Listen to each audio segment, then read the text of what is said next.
60% restaurant cafes first year में ही बंद हो जाते हैं। आप खाना खिला रहे हो किसी को, वो बहुत पुण्य का काम होता है। 25 डेज 30 डेज में हम लोग कोई भी आउटलेट बना देते हैं। मैं आज ये बिल्कुल ऑन कैमरा बोल सकता हूँ कि जैसी ट्रेनिंग हम प्रोवाइड कर रहे हैं आज की तारीख में, वैसा पूरे इंडिया में कोई प्रोवाइड नहीं कर सकता। जब लोकेशन फाइंड आउट करते हो तो उसमें आप क्या क्या सर्वे करते हो कि आपको लगता है कि यहाँ मेरा बिजनेस अच्छा चलेगा? अगर आपने लोकेशन सही नहीं लिया, फिर आप कितना ही कुछ कर ले। हम लोग बैंक्रप्सी की तरफ पहुंच गए थे, मतलब ये समझ में नहीं आ रहा था कि अब करें क्या। हेलो दोस्तों, जस्ट फ्रेंचाइज पॉडकास्ट में आप सबका स्वागत है। मेरा नाम Praveen Jagtap, founder of Just Franchise. Just Franchise क्या है, क्या करती है जस्ट फ्रेंचाइज? जस्ट फ्रेंचाइज दो लोगों को हेल्प करती है जिनको बिजनेस में आना है और उनको फ्रेंचाइजी करना है, एंड ऑलरेडी जिनका आउटलेट है या तो खुद का ब्रांड है बट उनको एक्सपांशन कैसे करना है, ये गाइड करती है जस्ट फ्रेंचाइज। आज हमारे गेस्ट है जयंत शबावत, ओनर ऑफ जिपी फीड। उन्होंने आज तक 100 आउटलेट बनाए हैं। तो उनके 100 आउटलेट बनाने में उनको क्या चैलेंजेस आए और उनसे उनने ओवरकम कैसे किया और सक्सेसफुल फ्रेंचाइजी कैसे बनाई, तो ये हम उनसे जानेंगे। So stay tuned guys. Hello Jayant ji, आपका स्वागत है जस्ट फ्रेंचाइजी पॉडकास्ट में। एंड कॉन्ग्रेचुलेशन सर, आपने अभी रिसेंटली 100 आउटलेट कंप्लीट किए, उसके लिए बहुत सारी बधाई आपको। Thank you very much Praveen. Sir, कैसे शुरुआत हुई जस्ट आपके जिपी फीड के ब्रांड की कैसे शुरुआत हुई? आप थोड़ा बता सकते हैं उसके बारे में, आपकी स्टार्टिंग की जर्नी कैसी थी एंड यहाँ तक कैसे पहुँचे आप? सो ऐसा हुआ था कि मैं और मेरे दो दोस्त हम लोग ऐसे ही बैठे हुए थे रेस्टोरेंट में, और मैं ऑलरेडी एक बिज़नेस रन कर रहा था फार्मास्यूटिकल का। तो वो चाहते थे कि वो भी कुछ बिज़नेस करें और मेरे साथ करें। तो उन्होंने मुझे ऐसे कन्विंस किया कि कुछ तो हम लोग प्लान कर सकते हैं। तो मेरे पास 2 प्रोजेक्ट रेडी थे जिसके ऊपर मैं चाहता था कि मैं कभी ना कभी काम करूँगा उसके ऊपर।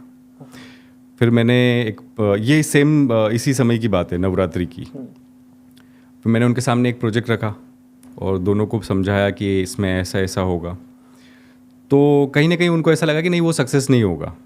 तो उसमें से जो मेरे एक फ्रेंड थे, उन्होंने बोला कि नहीं यार, ये तो टफ है, इसको नहीं कर सकते, ऑपरेशन के तरीके से देखेंगे तो नहीं हो पाएगा। फिर मैंने जो दूसरे मेरे फ्रेंड हैं उनको मैंने बोला कि यार इन्होंने तो मना कर दिया है, तो अब जाने देते हैं, मेरा जो है वो करता रहता हूँ। तो उन्होंने बोला कि कुछ और प्लान है क्या?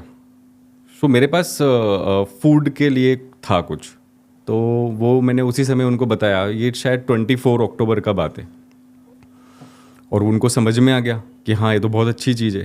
सो हम लोगों का प्लान ये था कि हम लोगों को एक क्लाउड किचन स्टार्ट करना था। तब क्लाउड किचन किसी को पता भी नहीं होता था, और जोमेटो स्विगी का भी इतना नहीं था। जोमेटो का तो डिलीवरी भी नहीं होता था। स्विगी 2017 में स्टार्ट हुआ। हाँ, तो जो नेक्स्ट 7 डेज थे वो उसी में सब कुछ हुआ। मतलब फंड अरेंज करना, प्लानिंग करना, और हम लोग भी नए थे। इवन मुझे तो पता भी नहीं होता था कि किचन कैसा है, कमर्शियल किचन कैसे होते हैं।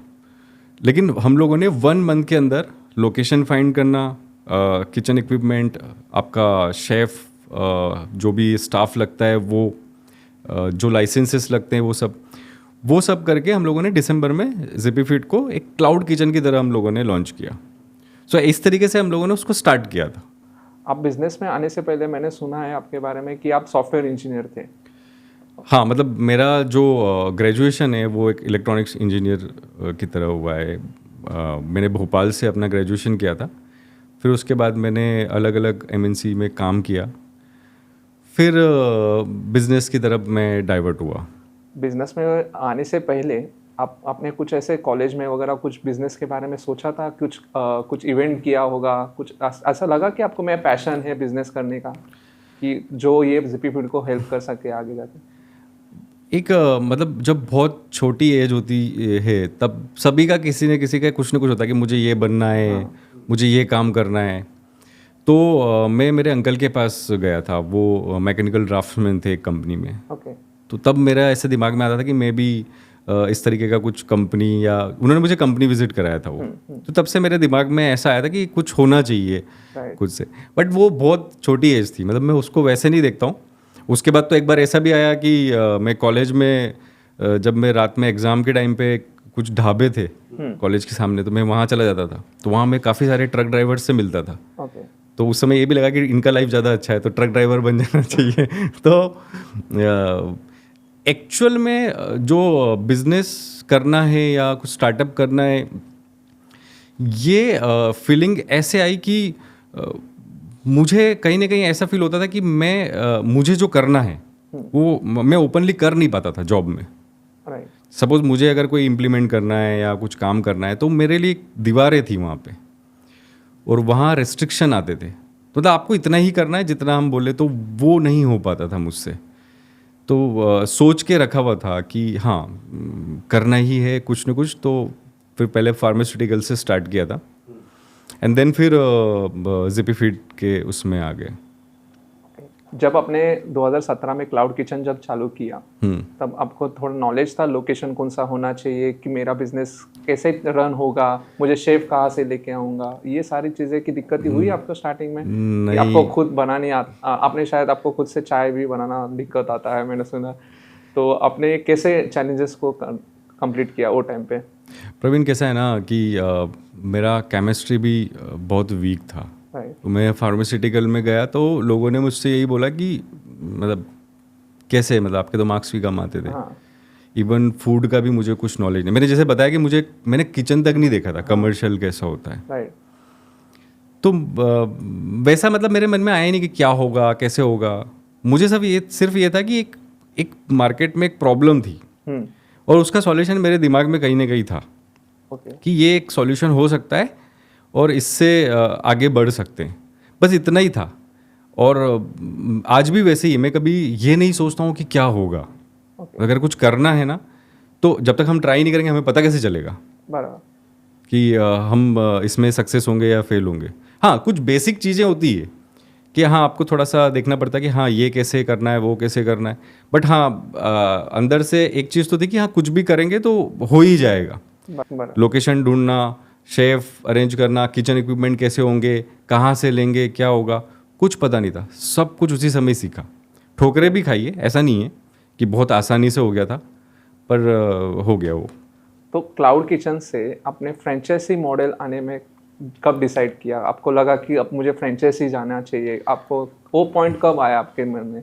वो स्टोरी ऐसी है कि जिन लोगों के साथ मैंने स्टार्ट किया था, उनकी कुछ ऐसी पर्सनल प्रॉब्लम थी कि उन्होंने वो बाहर निकल गए उससे। एकदम दोनों साथ में नहीं निकले, पर हाँ एक समय के बाद में मेरे एक फ्रेंड निकल गए। फिर मैं उनका नाम नहीं ले सकता, बट हाँ फिर दूसरे जो हैं वो भी थोड़े टाइम के बाद में वो भी चले गए। बट जेन्युइन प्रॉब्लम था उनका। बट उसी टाइम पीरियड के बीच में अभी जो कंपनी में जो बिजनेस हेड है, जो चीफ बिजनेस डेवलपमेंट ऑफिसर है कोनिका सोअल का, वो हमसे जुड़ी जिपीफीड में। और आप एक्चुअल में आप ये समझ सकते हो कि जिपीफीड आज जो है उसके फाउंडर मेंबर्स में अगर आप देखोगे तो कोनिका का नाम है। और जो भी अभी आपको दिख रहा है कि हाँ ठीक है ये इतने आउटलेट्स हुए, ये हुआ, वो सब का क्रेडिट उन्हीं को जाता है। मतलब मैं ये नहीं बोल सकता कि हाँ ठीक है एक जैन स्वभाव के सोचने से या करने से वो हो गया। तो कोनिका और जो हमारी टीम है, जो आज टीम हमारे साथ में काम कर रही है, उनके बिना पॉसिबल ही नहीं था। एक एक इंसान ने जो मेहनत की है ना, वो उसको कम नहीं कर सकते, मतलब कम नहीं आंक सकते कि हाँ नहीं जयन ने सब कुछ किया, वैसा वाला नहीं। तो फ्रेंचाइज मॉडल में आने का ऐसा था कि एक ये तो समझ में आ गया था कि हाँ फूड बिजनेस में हम लोग आ चुके हैं, अब इसको बढ़ाना कैसे, ठीक है। सो हमने जो प्रॉब्लम फेस की थी फर्स्ट आउटलेट में, वो हमें सब पता थी कि हाँ क्या क्या प्रॉब्लम आ रहा है। मेन पावर का प्रॉब्लम आ रहा है, या फिर बिजनेस को कैसे बढ़ाना है, वो उसकी समझ कैसे होनी चाहिए। फिर वो टाइम पे जोमेटो भी अपना डिलीवरी स्टार्ट कर चुका था। एक्सपेंसेस को कवर कैसे करना है, फूड कॉस्ट कैसे होनी चाहिए। तो वो सारी चीज़ों को समझने के बाद ये तो तय हो गया था कि हाँ हम इस प्रॉब्लम का सॉल्यूशन लेकर के आते हैं, एंड देन फिर उन लोगों के साथ में काम करते हैं जिनको फूड में स्टार्टअप करना है। तो जिपीफीड को मैं आज इस तरीके से देखता हूँ कि जो लोग फूड में बिजनेस करना चाहते हैं, फूड स्टार्टअप करना चाहते हैं, ठीक है, तो जो प्रॉब्लम हम लोगों ने फेस किया था फर्स्ट आउटलेट ओपन करते समय, या उसके बाद जो 1 साल तक जो स्ट्रगल था या जो भी था, वो उनको फेस ना करना पड़े। सो बेसिकली हमारा बिजनेस उन लोगों के लिए एक स्टार्टअप है जिनको फूड में स्टार्टअप करना है, वैसा। तो उस तरीके की सोच लेकर के मैं चलता हूँ। मैं ये नहीं सोचता हूँ कि हाँ ये फ्रेंचाइज मॉडल है, ये करना है, इसलिए हमारे इसमें रॉयल्टी भी नहीं है, आपको पता होगा, हम रॉयल्टी भी नहीं लेते। आपका फर्स्ट फ्रेंचाइजी कब आया, मतलब कौन से ईयर में आया? 2018 में ही आ गया था वो। ओके। और आपका फ्रेंचाइजी मॉडल क्या है, उसके बारे में आप बता सकते हो थोड़ा, किस तरीके से आपका चलता है फ्रेंचाइजी अप मॉडल? हाँ, सो आज अभी अगर आप मुझसे पूछोगे तो हम लोगों ने 3 मॉडल बना के रखे। एक है QSR मॉडल, जिसको हम QSR बोलते हैं समझने के लिए। एक कैफ़े मॉडल है, एक लॉन्ज है, 3 अलग अलग है। ये तीनों बजट पे डिपेंड करता है और एरिया स्क्वायर फीट के ऊपर जाता है। करेक्ट। सो QSR से मतलब कि हम लोग ये कंसिडर करते हैं कि वहाँ पे सिटिंग नहीं होगा। कोई छोटा शॉप है तो वहाँ पे बिजनेस को कैसे लेकर के आ सकते हैं, उसका मेन्यू कैसा होना चाहिए। कैफ़े मॉडल के अंदर हम लोगों ने दोनों, बड़ा और छोटा दोनों कैफ़े का कंसिडर किया, जिसमें अगर सपोज 10-15 की सीटिंग हो या फिर 25 से 30 लोग भी आराम से बैठ सकें, सो वो कैफ़े में हम लोग कंसिडर करते हैं। उसके मेन्यू में हम लोगों ने, जैसे QSR में अगर आप देखो तो कॉन्टिनेंटल और फास्ट फूड टाइप का उसमें मेन्यू रहता है। कैफ़े के अंदर हम लोगों ने चाइनीज़ भी उसमें ऐड किया हुआ है। तो कॉन्टिनेंटल और चाइनीज़ दोनों ही हम लोग उसमें सर्व करते हैं। और जो लॉन्च अगर आप बोलोगे तो वो प्रॉपर रेस्टोरेंट होता है, उसमें सब कुछ मिलता है, सभी टाइप के मल्टी क्यूजन टाइप का वो होता है, और वो काफ़ी एरिया में भी बड़ा होता है। तो वैसे हम लोग मॉडल्स में काम करते हैं। डिपेंड भी करता है कि हाँ बजट कैसा है, तो बजट के अकॉर्डिंग उनको हम सजेस्ट करते हैं कि आप इस मॉडल में जाइए, आपके लिए ये सही है। मतलब आपका मॉडल जो है बजट फ्रेंडली है, मतलब सामने वाले का जो बजट है उस हिसाब से आप इंटीरियर भी करके देते हो एंड आप पूरा सेटअप, मतलब सामने वाले के आप प्रेशर नहीं डालते आपका बजट इतना ही होना चाहिए, या तो आप नहीं, वैसा तो अगर करने जाएंगे तो मतलब वो हमारे लिए भी अच्छा नहीं है और उनके लिए भी अच्छा नहीं है। अभी सपोज मान लीजिए कि कई सारे लोग ऐसे आते हैं कि जिनका बजट कम है और बिजनेस उनको भी करना है, राइट, तो उनके लिए आप क्या करोगे? बराबर। तो जैसे हम लोग अगर ये सोच लें हाँ, कि सिर्फ रेस्टोरेंट ही ओपन करेंगे या लॉन्ज ही ओपन करेंगे या बड़ा कैफ़े ओपन करेंगे, तो ज़रूरी नहीं है वो बजट सब लेकर के चले। बराबर। किसी को भी अगर फूड में बिजनेस करना है और अगर कम बजट भी, तो उनके लिए कुछ ऑप्शन तो होना चाहिए ना। सो मेन्यू के हिसाब से किचन का कैपेसिटी, किचन का एरिया कितना होना चाहिए, कौन सा लोकेशन होना चाहिए, वैसे हम लोग डिसाइड करके हम लोगों ने सारे मॉडल्स रखे हुए हैं। तो कोई किसी के ऊपर प्रेशर नहीं रहता है, आप तीनों में से कोई भी चूज़ कर सकते। जिपी फीड की सर्विसेज के बारे में आप बता सकते हो? हाँ, तो यही हमारा मतलब मेन जो आप बोल सकते हो कि बिज़नेस का बैकबोन क्या है। जैसे मैंने बताया कि हम लोग रॉयल्टी नहीं लेते हैं। अब हम लोग का सीधा सीधा कंसेप्ट ऐसा है कि जो भी फूड का जो सप्लाई होता है, जो फ्रोज़न है या जो भी रॉ मटेरियल्स होते हैं, वो हम लोग प्रोवाइड करते हैं, ठीक है। तो वही हमारा एक इनकम का पार्ट होता है। अब अगर सर्विसेज का बोलोगे तो सपोज किसी ने फ्रेंचाइज लिया और हम एज ए फ्रेंचाइजर उनके साथ में काम कर रहे हैं, तो दोनों का अपना अपना रिस्पॉन्सिबिलिटी होता है। करेक्ट। फिजिकली वो लोग वहाँ पे प्रेजेंस है, जो ऑनर है, फ्रेंचाइज ऑनर, तो उनको वहाँ पे किचन कैसा होना चाहिए, हाइजीन उनको मेंटेन करना है, उनका स्टाफ वेल ड्रेस्ड हो वैसा उनको रखना, यूनिफॉर्म वगैरह पहने, उनकी सेफ्टी का ध्यान रखे। दूसरा उनके लिए है कि इन्वेंट्री उनको मैनेज करना है प्रॉपर, जो भी सॉफ्टवेयर वगैरह है उनके थ्रू। तीसरा उनके लिए कस्टमर, तो कस्टमर के लिए जिपी फीड वही हो जाते हैं, क्योंकि वो जिस जगह पे उन्होंने जिपी फीड ओपन किया है तो उस शहर के लिए जिपी फीड वही है। तो उनका बिहेवियर कस्टमर के लिए ऐसा होना चाहिए कि एक कस्टमर 10 लोगों को लेकर के आए। तो ये 3 जिम्मेदारी हम उन पे डालते हैं कि आप इन 3 चीज़ों का ध्यान रखिए। इसके अलावा जो भी चीज़ें हैं, सपोज अगर उनको बिजनेस करने में मैन पावर का इशू आ रहा है, कोई स्टाफ छोड़ के जा रहा है, या फिर किसी को रिप्लेसमेंट चाहिए या नया स्टाफ चाहिए, तो वो हम लोग प्रोवाइड करते हैं उनको। उनका सैलरी और फूड एकोमोडेशन वो लोग देखते हैं, बट उनको ढूंढने नहीं जाना पड़ता। सो मेन पावर वाली जो मेन चीज़ है वो हम लोग हैंडल करते हैं। आज के सबसे बड़ा इंडस्ट्री में सबसे बड़ा प्रॉब्लम है फूड इंडस्ट्री में मैन पावर। अगर मैन पावर छोड़ के जाता है तो कैफेज बंद होता है, वो टेस्ट रेगुलर नहीं हो आ पाता, तो कस्टमर टूटते हैं एंड बिजनेस डाउन हो जाता है। बराबर। तो ये प्रॉब्लम को आपने कैसे सॉल्व किया? मैन पावर जो बड़ा प्रॉब्लम है मार्केट का, उसको आपने कैसे? ये 2 तरीके से सॉल्व हुआ है। सबसे पहले कि फूड का टेस्ट, वो कंसिस्टेंसी कैसे मेंटेन करना है। हाँ। तो उसका जो प्रोडक्ट है वो प्रोडक्ट हम ही सप्लाई करते हैं, फ्रोजन। पहली चीज़ तो वो हो गई। दूसरा उसकी ट्रेनिंग, जो भी स्टाफ को ट्रेनिंग देती है, मैं आज ये बिल्कुल ऑन कैमरा बोल सकता हूँ कि जैसी ट्रेनिंग हम प्रोवाइड कर रहे हैं आज की तारीख में, वैसा पूरे इंडिया में कोई प्रोवाइड नहीं कर सकता। क्या बात। इतना मतलब बारीकी से कि कैसे एक प्रोडक्ट को मतलब कितना अच्छे तरीके से उसको सर्व कर सकते हैं, उसको बना सकते हैं, कैसे एसओपी फॉलो कर सकते हैं, उसकी रेसिपी कैसी होनी चाहिए, तो वो सब चीज़ों को ध्यान रख के वो प्रॉब्लम हम लोग सॉल्व कर चुके थे प्रोडक्ट के हिसाब से। तो ये तो हो गया कि प्रोडक्ट के हिसाब से हम लोगों ने टेस्ट को कैसे कंसिस्टेंसी के साथ में हम लोगों ने उसको मेंटेन किया। दूसरा इम्पोर्टेंट हो जाता है मेन पावर। सो ZippyFit इतने टाइम से काम कर रहा है और इतने सारे कंसल्टेंसी से या हमारे खुद के नेटवर्क से या हमारे जो शेफ़ पुराने जो हमारे साथ काम करते थे उनके साथ मिलके एक हमारा बड़ा नेटवर्क बन गया। तो हमें स्टाफ ढूंढने में प्रॉब्लम नहीं होता है। हाँ, उनकी सैलरी कितनी होगी, कैसे होगा, उसके लिए नेगोशिएशन करना, क्लाइंट से जो भी हमारे फ्रेंचाइज ओनर है उनसे बात करवाना, उनके बीच में तालमेल बिठाना, वो सारी जवाबदारी हम लोग पूरी करते हैं। मतलब फ्रेंचाइज ओनर को ढूंढने न जाना पड़े।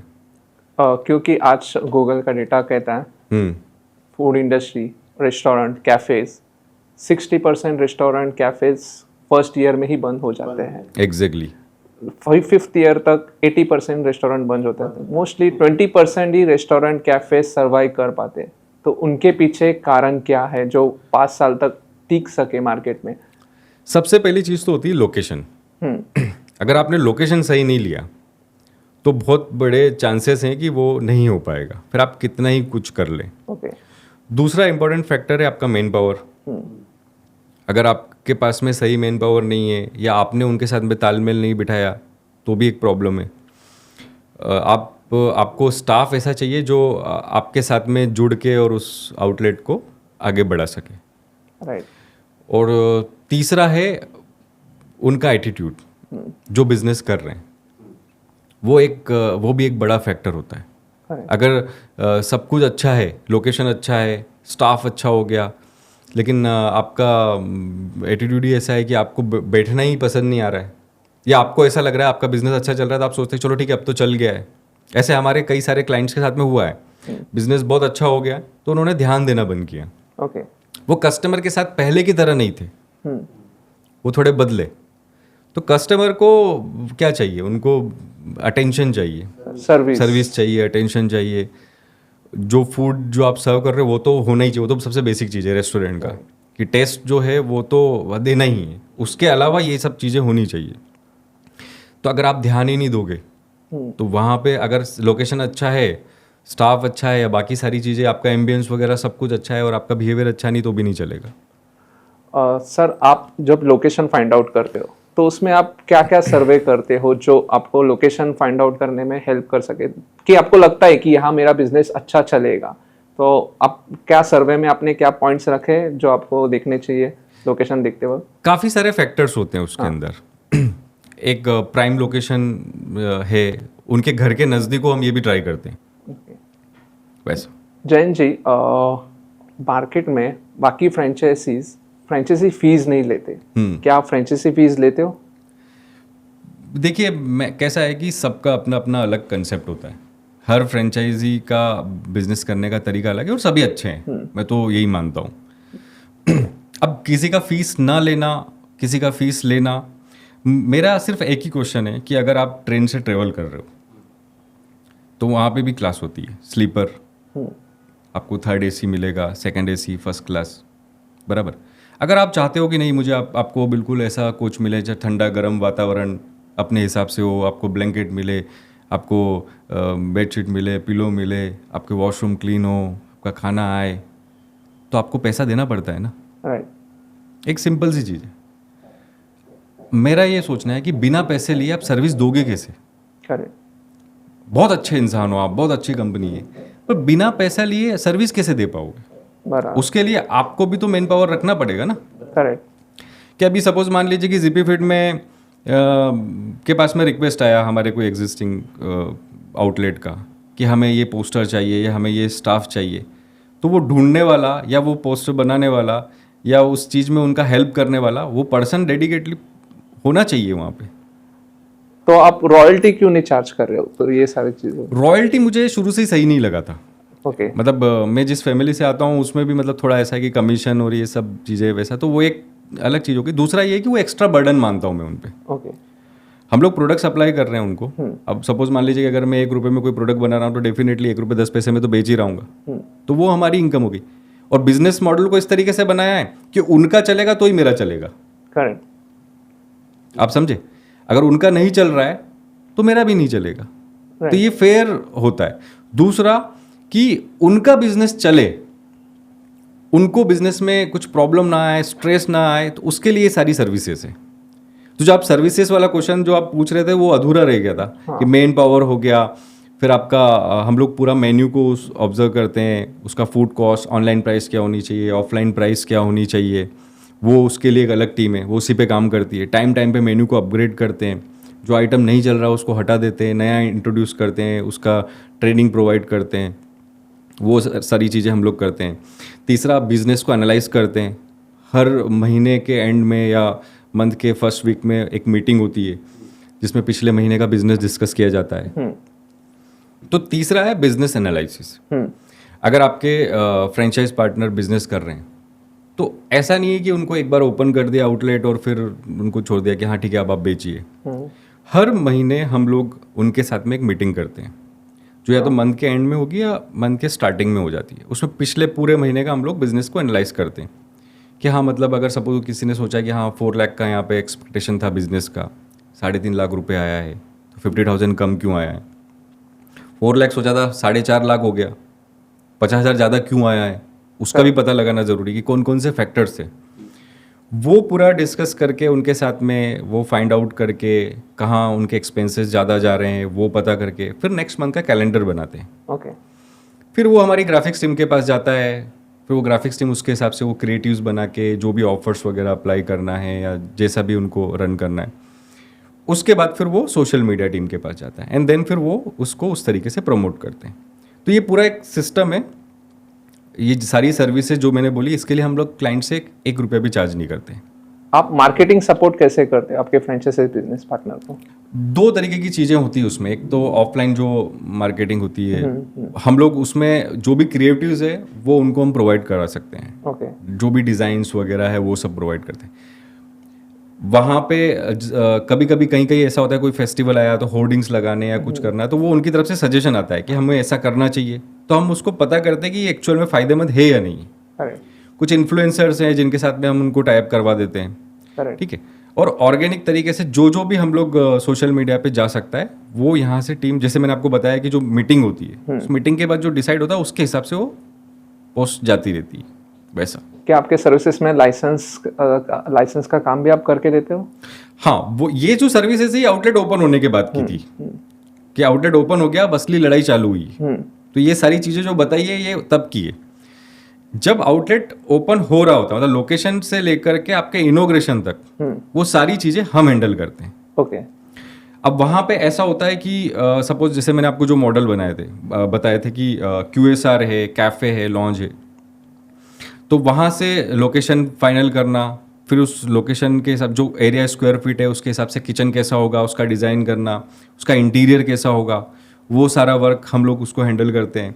फिर किचन सेटअप करना एंड देन फिर एक इनोग्रेशन का जो डेट है उसके हिसाब से, ताकि वो जो टाइम पीरियड है 25 डेज 30 डेज में हम लोग कोई भी आउटलेट बना देते हैं, इनोग्रेशन हो जाता है उसका 1 महीने में। सो वो सारी चीज़ें स्मूथली चले, वो सारी जिम्मेदारी भी हम लेते हैं, लाइसेंस वगैरह सब कुछ। आपके लॉकडाउन के टाइम पे कितने आउटलेट्स बंद हुए और उनको आपने कैसे फेस किया? मतलब लोगों ने आपके ऊपर इल्ज़ाम भी लगाए होंगे, अभी ऐसा तो आपने ये चैलेंजेस भी फेस किया होगा, लोग आपको ब्लेम करते हैं कि आपकी फ्रेंचाइजी में थोड़ी कमी है, मतलब उनकी कमियां छुपाने के लिए आपके ऊपर ब्लेम करते हैं, उनके आउटलेट पे ध्यान नहीं दे पाते अच्छी तरीके से।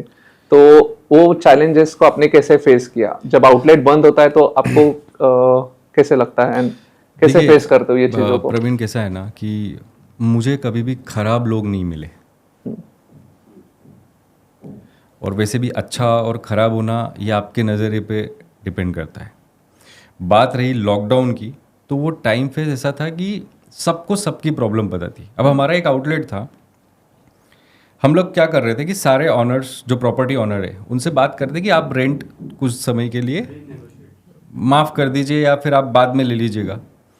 हमारा एक आउटलेट ऐसा था कि वो आउटलेट से जो रेंट जनरेट होता था जो ऑनर को, वही उनकी एकमात्र इनकम थी। और उनके हस्बैंड उसी कोरोना में उनकी डेथ हो गई थी, तो वो उनके लिए वो इनकम मतलब सर्वाइवल का वो था।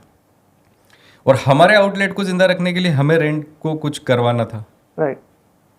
अब आप इस सिचुएशन में क्या करेंगे? किसको ब्लेम करेंगे? करेक्ट। तो आउटलेट का जो भी टाइम था वो हमने अकेले नहीं है, सारी इंडस्ट्री ने देखा, सभी ने फेस किया। और भगवान ने सबको हिम्मत दी कि कुछ न कुछ रास्ता किसी न किसी के लिए निकल ही जाए। अभी एक आउटलेट ऐसा था हमारा कि 8 मार्च को हम लोगों ने ओपनिंग करी थी और 23 को शायद लॉकडाउन स्टार्ट हुआ। 21 मार्च। 23 था आई गेस।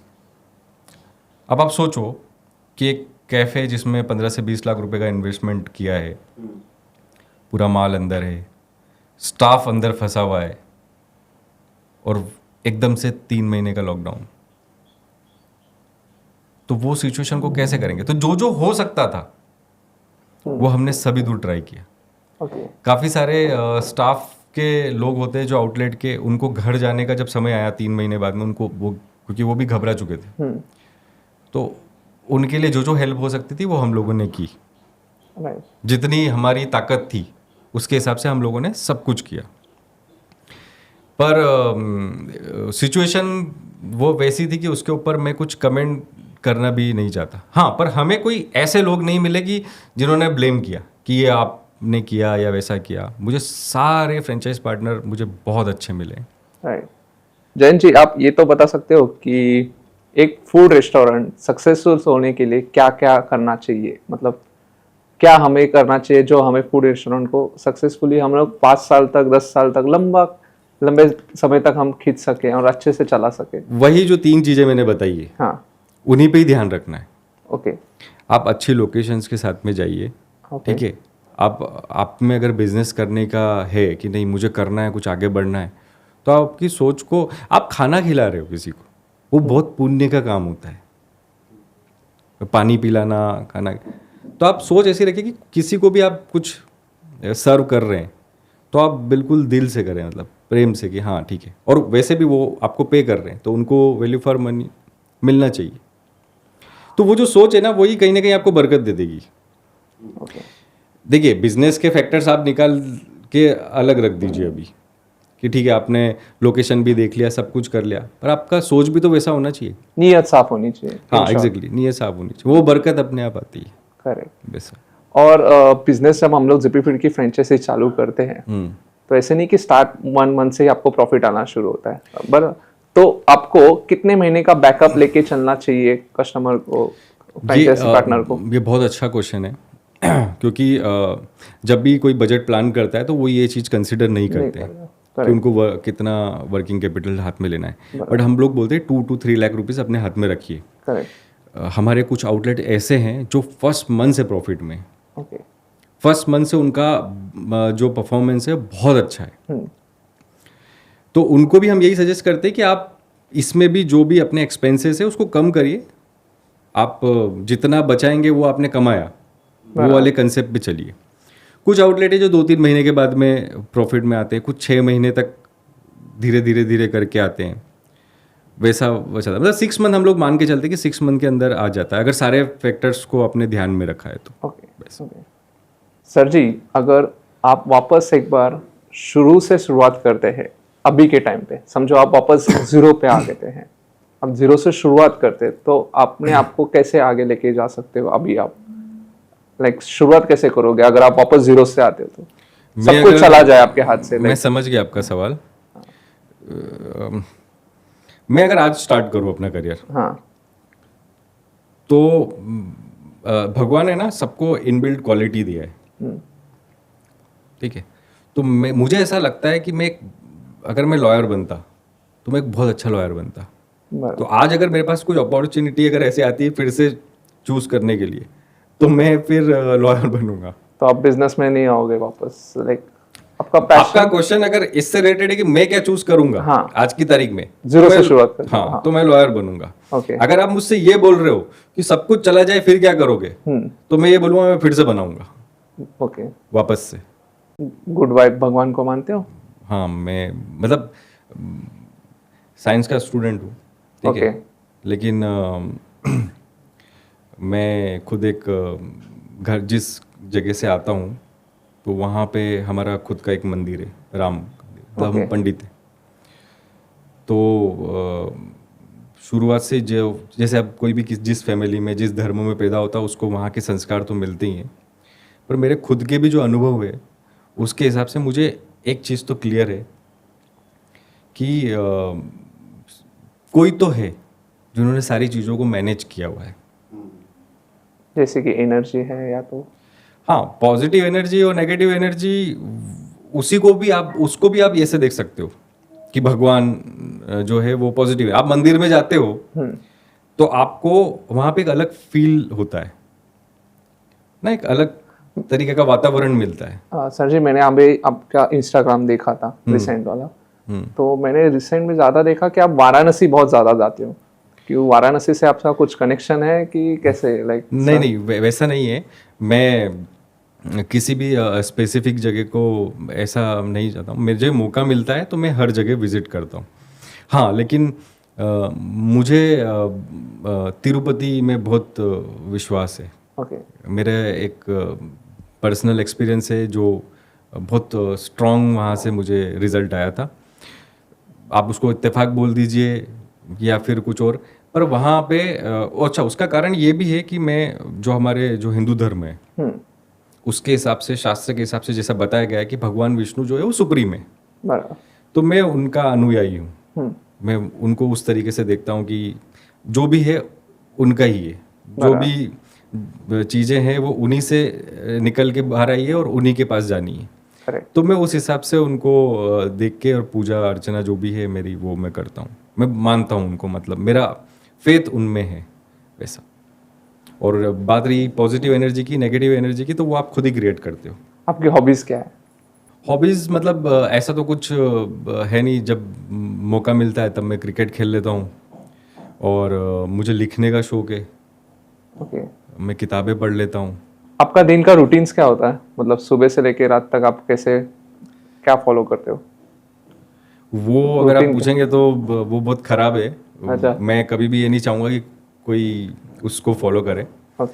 बट हाँ, पिछले कुछ 4-5 महीनों से मैंने कुछ चीज़ों में बदलाव किया है। जैसे कि? जैसे मैं डेली एक्सरसाइज करने लगा हूँ। ओके। वो एक मैंने अपने लाइफ में ज़्यादा टाइम नहीं हुआ, 4 मंथ्स हुए हैं, और उसके लिए मैं कोई जिम वगैरह नहीं जाता हूँ। मैं जो मुझसे घर पे हो सकता है वही मैं करता हूँ। उसके बाद फिर ब्रेकफास्ट एंड देन फिर आप ऑफिस चले जाओ। उसके बाद तो फिर टाइम निकल ही जाता है। फिर रात में आइए, फिर बस। एक्सरसाइज से कुछ बदलाव आया आपने आपके आप में? पहले नहीं करते थे, अभी कर रहे हो, लाइक हाँ, कुछ बदलाव वो है? जो बहुत फर्क पड़ता है उससे। आपके अंदर एक कॉन्फिडेंस, जो सेल्फ कॉन्फिडेंस है ना, वो बढ़ जाता है। ओके। बहुत अच्छा लगता है आपको। मुझे ना कोई भी ऐसा बोलता था, मैं मानता नहीं था पहले, पर एक भले इंसान मेरी जिंदगी में वो उनसे मेरा मुलाकात हुआ और उन्होंने देखा मैंने उनको, तो मुझे लगा कि हाँ, ये ट्राई करना चाहिए। मैंने किया। अभी आप डाइट फॉलो करते हो कभी? ट्राई किया बहुत बार, नहीं होता है वो। मतलब करना चाहिए, हाँ, पर मुझसे नहीं हो पाता। क्योंकि आप बेच ही रहे हो वैसे। वो भी एक वैसा भी नहीं बोल सकते, मतलब मैं खुद फॉलो नहीं कर पाता हूँ। ओके। ओके।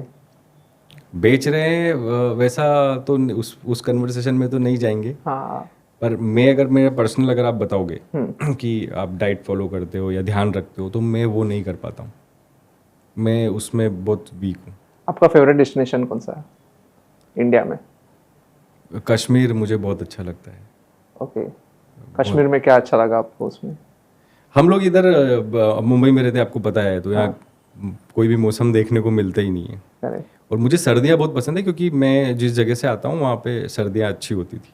ओके।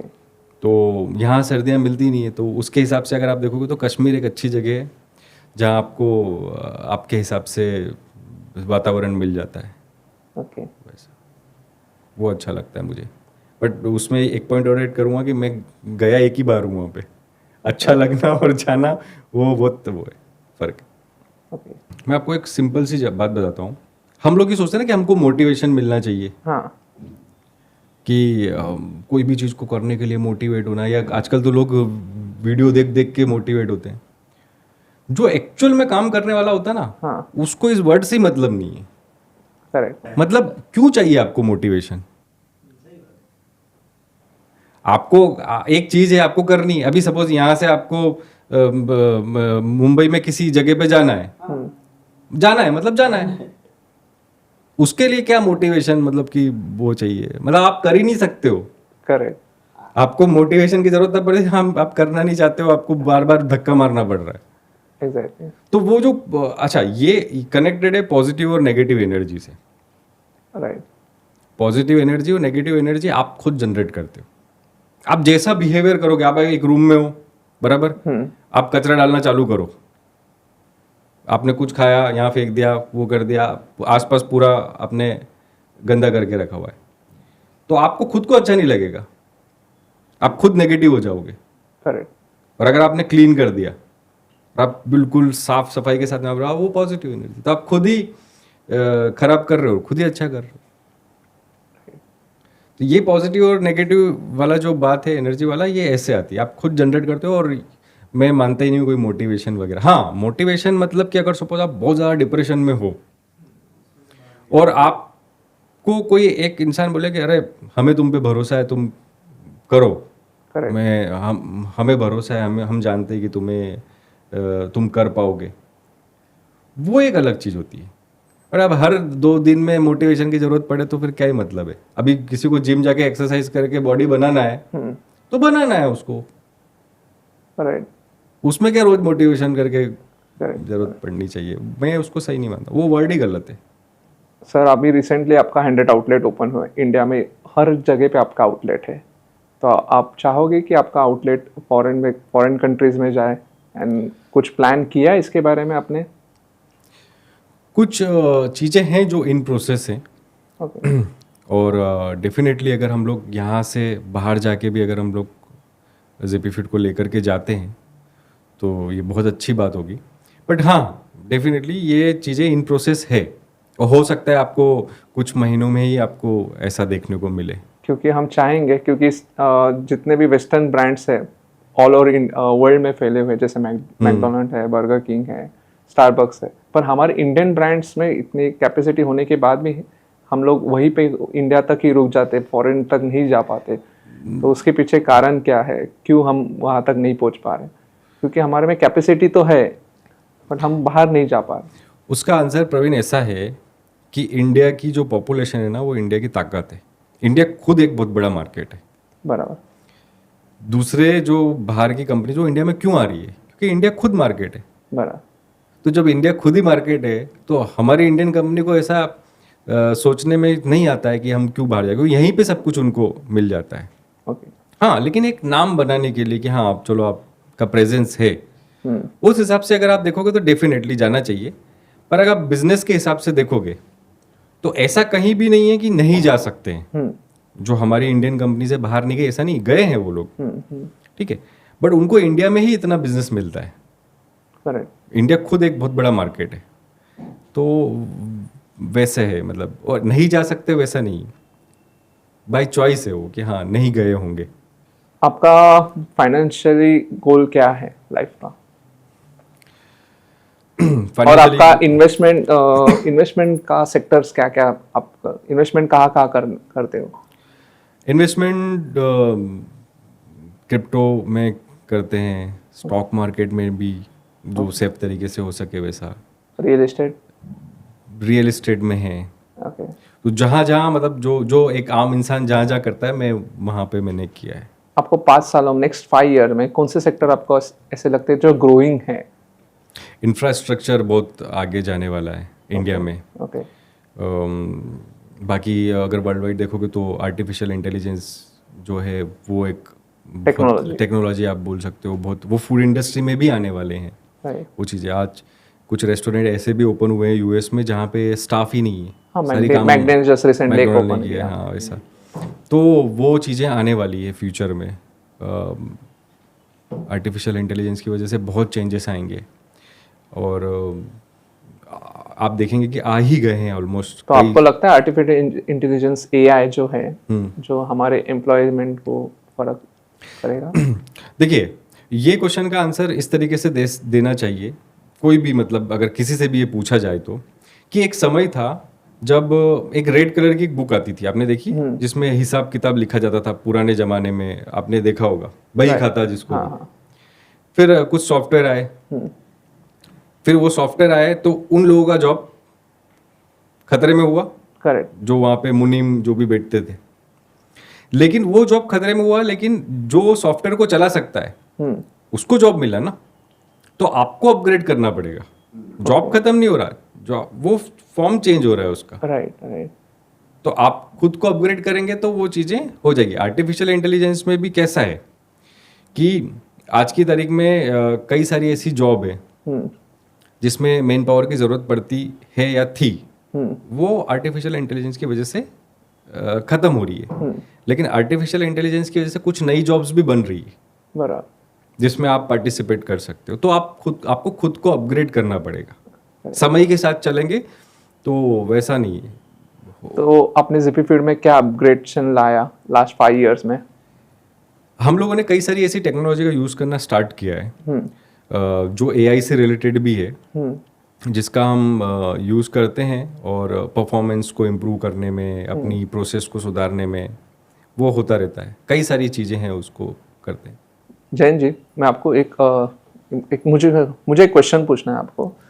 कैसे फ्रेंचाइजी बिजनेस एक बहुत बड़ा मार्केट है, जैसे यूएस में 8% जीडीपी का 8% जो है वो फ्रेंचाइजी बिजनेस से आ रहा है, और इंडिया में भी ये ग्रोइंग है, लास्ट 15 से 20 साल से लेके ये ग्रोइंग हो रहा है फ्रेंचाइजी। अभी फिलहाल 2% पे है हम लोग जीडीपी फ्रेंचाइजी बिजनेस में, ये ग्रो होते जा रहा है। पर हम लोग जैसे जैसे ग्रो होते जा रहे हैं वैसे वैसे फ्रेंचाइजी बिजनेस में बहुत सारे स्कैम हो रहे हैं।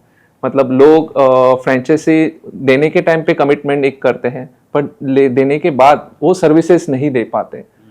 तो इसी वजह से फ्रेंचाइजीज के ऊपर का लोगों का भरोसा धीरे धीरे कम होते जा रहा है। वो हमें फ्रेंचाइजी बिजनेस को वो भरोसा वापस दिलाना है, क्योंकि फ्रेंचाइजी बिजनेस बहुत बड़ा मार्केट है एंड फूड उसमें से सबसे बड़ा कंट्रीब्यूशन है फूड इंडस्ट्री का।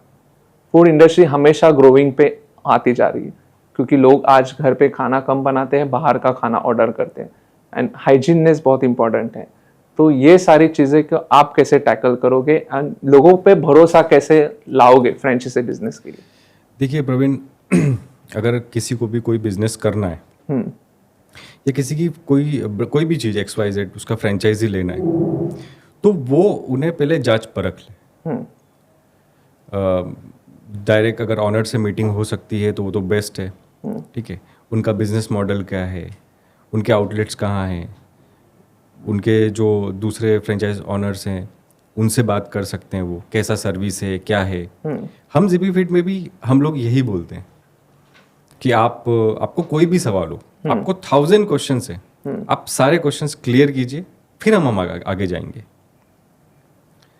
आपके मन में कोई भी शंका लेके हम आगे नहीं जा सकते, क्योंकि वो एक शंका आगे जाके प्रॉब्लम हो सकती है। तो आपकी सारी चीज़ें जो भी है आप हमसे पूछिए, हम आपको क्लियर करते हैं एंड देन फिर हम आगे जाएंगे। और वो जो हम लोग डिस्कशन करते हैं वही हमारे एग्रीमेंट में भी होता है। तो स्कैम्स तो खैर सिर्फ फ्रेंचाइज नहीं, अब हर चीज़ में कहीं ना कहीं हो ही रहा है। तो ये तो थोड़ा संभल के देखना पड़ेगा कि आप किन के साथ डील कर रहे हो, क्या बिजनेस है, वो जो बोल रहे हैं वो सही बोल रहे हैं या नहीं बोल रहे हैं, उन्होंने पहले क्या काम किया है, वो सब देख के थोड़ा अंदाज़ा आ जाता है। कहीं तो अवेलेबल होगा ना उनके बारे में। मतलब क्लियरिटी रखना जरूरी है सारी चीजों का। वो तो ऑब्वियसली आप ट्रांसपेरेंसी की कमी हो रही है, आपका मेहनत का पैसा है, आप कहीं लगाने जाओगे। पर लोग पैसे लगाने से पहले ज्यादा इन्फ्लुएंस ज्यादा होते हैं मार्केट में, क्योंकि फ्रंट पे जो फेस होता है उनको देख के पैसे लगा देते हैं, पर उनके बैकएंड का प्रोसेस है उनको वो चीज नहीं देख पाते, क्योंकि फ्रंट का जो हीरो होता है उनको देख के लोग पैसे लगाते जाते हैं। एंड हाइप जो होता है मार्केट में, मार्केट के हाइप के ऊपर वो लोग इमोशनली पैसे लगा के वो लोग फ्रेंचाइजी चालू करते हैं, पर चालू होने के बाद उनको रियलिटी पता चलती है कि यार ये फ्रेंचाइजी सिर्फ नाम के लिए है, बट हमारा वो टेस्ट नहीं मेंटेन हो रहा है और हमारा चीज़ें हमें वो सपोर्ट नहीं मिल रहा है। मतलब आज इन्फ्लुएंसर भी गलत चीज़ों, आज इन्फ्लुएंसर भी यूज़ करके लोग ज़्यादा हाइप मार्केटिंग करके ये ज़्यादा स्कैम हो रहे हैं। देखिए कैसा है franchise ना, business। सोशल मीडिया कोई भी प्लेटफॉर्म हो, हाँ वहाँ पे अच्छी चीज़ें भी हैं, खराब चीज़ें भी हैं, ठीक है। ये आपको समझना पड़ेगा कि आपको क्या उसमें से उठाना है। अगर आप कोई बिजनेस करने जा रहे हैं, ठीक है, तो सिर्फ ये सोच के नहीं कि जो दिख रहा है यही सब कुछ यही सच है और इसी तरीके से हमको काम करना चाहिए, वैसा नहीं करना चाहिए। अब आपकी जो बेसिक जो क्वेश्चंस है, जो डाउट्स है, जो जांच परख है, वो तो आप करोगे ना। Correct। उसको किए बिना आप सिर्फ एक पर बस सर नाम और से आपके कितने भी क्वेश्चंस हो, पर कंपनी स्मार्टली उसको कवर कर लेती है, बट उनको घुमा लेती है कस्टमर को। वैसे वही मैं बात बता रहा हूँ कि आप उस चीज़ को बिल्कुल सिंपल तरीके से समझिए। मैं तो अपने जो भी मीटिंग्स होती है, जो भी क्लाइंट्स जो हमसे जुड़ना चाहते हैं, मैं उन्हें जो मैंने आपको अभी बताया है यही बातें मैं उनको बोलता हूँ कि हम इस तरीके से काम करेंगे, ऐसा हमारा काम करने का तरीका है, ये आपकी जिम्मेदारी है, ये हमारी जिम्मेदारी है और यही एग्रीमेंट में है। और यही वो सिंपल तरीका है, ना कोई ग्राफ दिखाना, कोई प्रेजेंटेशन देना, वो सब मुझे नहीं पसंद है। ओके एक सिंपल सा तरीका है कि कोई भी फ्रेंचाइजी लेने आया, उनका क्वेश्चन ये रहता है कि हमारा ब्रेक इवन पॉइंट क्या रहेगा, मतलब आरओआई कब निकलेगा, आरओआई कब निकलेगा। तो उसका एक सिंपल आंसर है कि इतना रेंट है, इतना आपका सैलरी, इतना इलेक्ट्रिसिटी है, इतना फूड कॉस्ट है, डेली का इतना आप बिजनेस करेंगे तो आपका ब्रेक इवन पॉइंट इतने पे होता है, ठीक है। तो आपको ये तो पता चल जाएगा कि हाँ ये फिक्स एक्सपेंसेस है, ये जो है ये डिपेंड करता है कितने ऑर्डर्स आए, तो आप ब्रेक इवन पॉइंट निकाल ही दे। और इतने एक्सपीरियंस के बाद तो आप निकाल के दे ही सकते हैं। Right। अगर अब मैं ये बोलूँ कि नहीं नहीं चमत्कार हो जाएगा, पहले दिन से ऐसा हो जाएगा, वैसा गलत मैसेज नहीं देते। दूसरी बात, आप सिर्फ एडवर्टाइज को देख करके या इन्फ्लुएंस होकर के अगर आप कुछ भी काम करते हैं तो मैं यही बोलूँगा कि आप ही की गलती है। आप बिजनेस कर रहे हैं, आप में इतनी समझ होनी चाहिए कि आप सब चीज़ें जांच परख लें।